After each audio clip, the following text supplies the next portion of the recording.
Ikaw ba personally, naiyak ka dun sa eksena niya? Ang dami kong pinaiyak dun eh. Oo nga! Ako po, kahit alam ko na yung mangyayari, iba pa rin po talaga yung impact sa big screen eh. Nakakatuwa kasi after how many months of waiting, sabi ko nga nasa loob, bago ako pumasok sa loob ng bahay ni Kuya, yung pagpasok ko sa loob, pagpaglabas, ito talaga yung nilook forward ko. At saka mahalaga siya talaga sa puso ko. Ngayon napanood ko na siya, sobrang nakakataba ng puso na worth it lahat na paghihintay, yung pagod, yung Kuya, at yung effort na.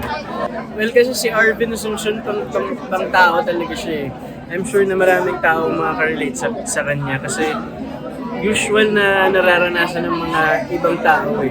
Kaya napakadaling humugot sa kanya kasi nangyayari talaga sa totoong buhay. Of course, meron naman. Siyempre yung pagod, yung puyat, yung pressure, hindi naman may iwasan dito sa industry. So, somehow nakaka-relate din po talaga ako sa kanya.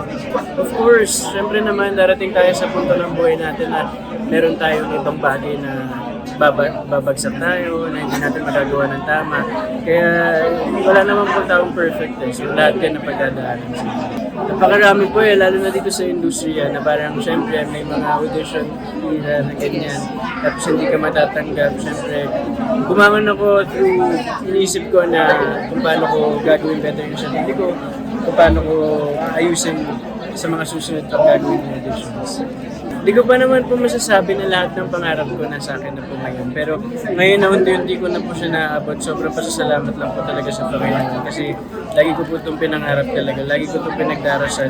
Ngayon, unti-unti ko na po siya nakuha. Kaya sobrang grateful lang po ako. Kaya gusto ko po siyang alagaan talaga ng sumunod. Well, shooting the film, dun ko po na-realize talaga yung importance ng character. Saka nung pinaglalaban ng character ko.